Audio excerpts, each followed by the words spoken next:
All right, it's Wednesday morning. The 49ers have their first practice of the week, the first real practice where they start game planning to face the Seattle Seahawks. Of course, some of the game plan stuff has already been implemented, but I wanted to post this video because if I'm right, the odd chance that I am right on this, I don't want to be accused of giving away state secrets. So on this video, I just want to talk about how I think the 49ers can, maybe should, and maybe even will game plan to stop the Seattle Seahawks offense. And I think one of the major concerns for the 49ers heading into this week, into this season as a whole, would just be the run defense. And, on the surface, the run defense, statistically didn't look like it was all that bad last year.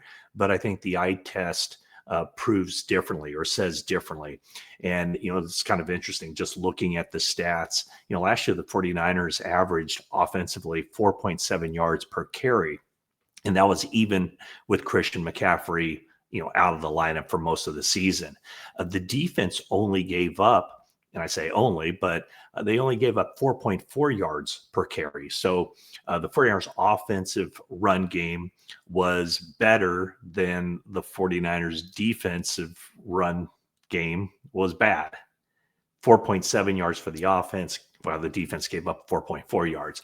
But where it really showed up, I think, with just maybe the tough yards. The 49ers only scored 17 touchdowns rushing in 17 games, and 5 of those were from the quarterback, Brock Purdy. So, with Jordan Mason as the lead back and Isaac Grindo as the backup for most of the season, the rushing yards, the red zone rushing just wasn't there. Jordan Mason only had 3 rushing touchdowns. Garindo had 4 in about half the carries. He also gave up a couple of rushing touchdowns when he went down inside the 5-yard line to help salt away a couple of victories, keep the clock running, so on and so forth. So 49ers offense scored 17 touchdowns rushing. The opposition, or the 49ers defense, gave up 24 touchdowns rushing. So here's what I think the 49ers will do. I think they'll play a lot of 5-man line. We saw them do some of that last year under Nick Sorensen, and this year with Robert Saleh. I think what they have to do is look at where they're strongest in the front 7. And I would think on base downs, certainly, that there would be opportunities for them to play a lot of 5-man line. I think we know the Seattle Seahawks are going to want to run the football. They're going to want to pound the 49ers with their run game. They're going to want to exploit where they see weaknesses in the 49ers offense, 49ers defense, and maybe even it's not so much the weaknesses, it's just the unknowns of 3 young guys out there on the field. 49ers, 3 of their top 5 draft picks were defensive linemen. So with Seattle, Kenneth Walker III entering his contract year. He's a guy who scored 24 touchdowns over the last 3 seasons. He and Zach Charbonnet, they both have averaged around 4.2 yards per carry. Last year, Walker was injured for a good portion of the season. He's coming back from ankle injury. He had a calf injury. He had an oblique injury, but he seems to be healthy and ready to go after a career low rushing total for him last year, just because he was off the field for 6 games. Charbonnet gives the Seattle Seahawks a good 1-2 punch. He scored 8 rushing touchdowns last season. So I really think that that's the route they're going to take. And, maybe the Seahawks don't have the firepower in the passing game that they've had in the past, with their wide receivers. It seems like they've always put, 3 really good wide receivers out there on the field. I'm not sure that their team is set up that way this season. Cooper Kupp, who the Rams felt had pretty much reached the end of the line for him. He goes over to the Seattle Seahawks. Jackson Smith-Njigba is Seattle's top receiver. But after that, I think there are some question marks. So with the Seattle offensive line, they have 2 draft picks from that 2022 class who have been starters, I think, since their rookie season. Charles Cross at left tackle, Abraham Lucas at right tackle. They have a rookie. They invested there in the offensive line with the selection number 18 overall of Gray Zabel from North Dakota State. They've made some changes. Mike McDonald, after his first season as head coach of Seattle, fires their offensive coordinator Ryan Grubb and hires Clint Kubiak. So Clint Kubiak, he's bounced around, no question about it. Was he with the Vikings in 2021 as the offensive coordinator? He goes to the Broncos the following year as their passing game coordinator. Then in 2023, he joins Kyle Shanahan and that staff with the 49ers, including his brother Clay Kubiak, was on that staff and remains on that staff as the offensive coordinator. But Clint Kubiak was the 49ers passing game coordinator in 2023, goes to the Saints last year, 2024, and now he's with Seattle as the offensive coordinator in 2025. So what's that? 5 different teams, 5 different titles in 5 seasons for Clint Kubiak. But I don't think there's any question that Seattle is going to want to run the football. They're going to want to dig in, control the clock, keep the 49ers offense off the field. And, Seattle comes into this season. It's just, I think with that team where they are, I think probably projections are just wildly across the board of where they could be. I mean, would it surprise you if they're a 6-win team? Probably not. Would it surprise you if they're an 11-win team? Probably not also. This is a team that's coming off a 10-7 season, which was the same record as the Rams, but the Rams win the division, go on to the playoffs by virtue of the tiebreaker, which was the strength of victory tiebreaker. So the Rams go on. They give the Philadelphia Eagles their best game probably in the playoffs. And meanwhile, Seattle is at home. So here's where I think any team, at least early in the season, until the 49ers prove to the opposition that they're capable of doing this, I think this is where any offense game planning against the 49ers will see the weakness or try to exploit what they view as the weakness heading into this season. And that is the front seven. And specifically, the ability of the 49ers front seven to stop the run. I'm not sure, as I look at this team, seeing what it was last year, I'm skeptical whether they're an improved defense as it pertains to where they are on the front 4. That's why I would suggest that they do front 5 in this game.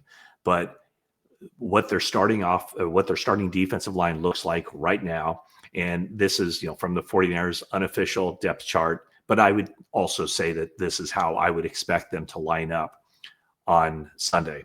Defensive ends, Nick Bosa, and then the rookie, Mykel Williams. The defensive tackles, Kalia Davis and Jordan Elliott. That's how I think the 49ers are going to line up when they take the field for the first time on defense Sunday. And then after that, I would expect 8 defensive linemen to be active for this game, suited up, ready to go. And I think the other 4, assuming that everybody's healthy here, I would think the other 4 would be Bryce Huff, who's basically a pass rush specialist coming over from the Eagles, but making his good contract last year at the Eagles by way of the 10.5 sacks with the Jets the previous year under Robert Saleh. So I think he's pass rush specialist, third down specific, or passing situations specific. The defensive tackles as the backups, Alfred Collins and CJ West. And I have questions whether the defensive tackles can hold up against a team that's going to want to run the football. That's why I think the 49ers will deploy a lot of 5-man fronts. When you think about, their 4 top defensive tackles heading into this game, Kalia Davis, Jordan Elliott, Alfred Collins, CJ West. I think that there's a lot there that opposing offenses will make the 49ers prove. Make the 49ers prove that they can stop the run before teams give up on the run or start going pass happy against them. And then the other backup defensive end would be Yetur Gross-Matos, who's more of a base defensive end and then can slide inside and rush the passer from the inside. So that, I think the 49ers need to get more heavy in their front seven. When you look at their linebacker situation, to me, a lot of questions there other than Fred Warner. D. Winters is a little bit on the lighter side. And then the Sam linebacker that the 49ers could deploy in base situations. Right now, they have Luke Gifford, but I would think that at some point fairly early in the season, Nick Martin should be that guy. A guy who just continued to improve and get better after that first, kind of a rough opening game for him as far as the preseason goes. He was better the next game, even better the next game after that. So I think it's just a matter of time before the 49ers decide that Nick Martin deserves to be out there. And who knows, that time might even come on Sunday against Seattle. Like I said, the 49ers unofficial depth chart. And of course, they're not going to be giving away any secrets before the game about who's starting, although they did have Upton Stout listed as the starting nickelback. But, you want to know the true depth chart. You want to know the official depth chart. If the depth chart that they released earlier this week is the unofficial depth chart, the official depth chart will bear out on Sunday who actually starts, what is the rotation with that defensive line. But that's the thing with the defensive line is if 8 defensive linemen are in uniform and active for the game, 8 defensive linemen will play. So what I would think that the 49ers would do is to try to stop Seattle on those early downs, instead of, and maybe Alfred Collins does start. Maybe Yetur Gross-Matos starts, but Yetur Gross-Matos would start along with Mykel Williams and Kalia Davis and Jordan Elliott and Nick Bosa.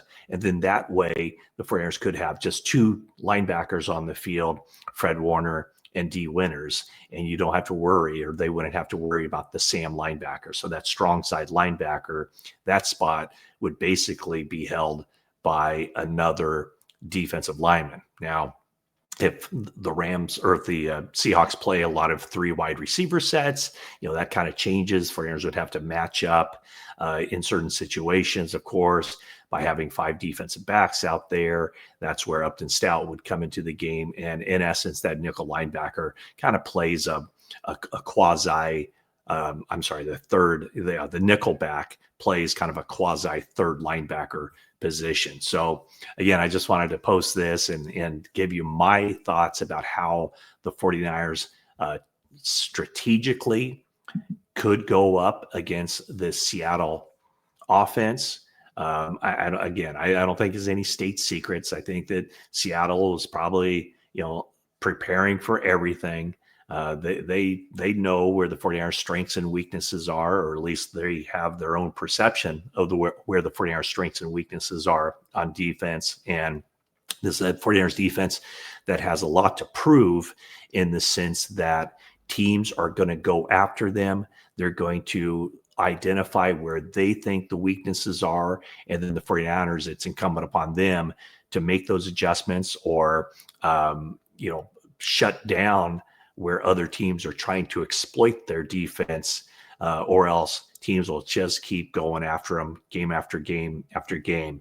But right now, with the Kubiak calling the plays in Seattle, he comes from, a background where they kind of have reinforced the importance of the running game.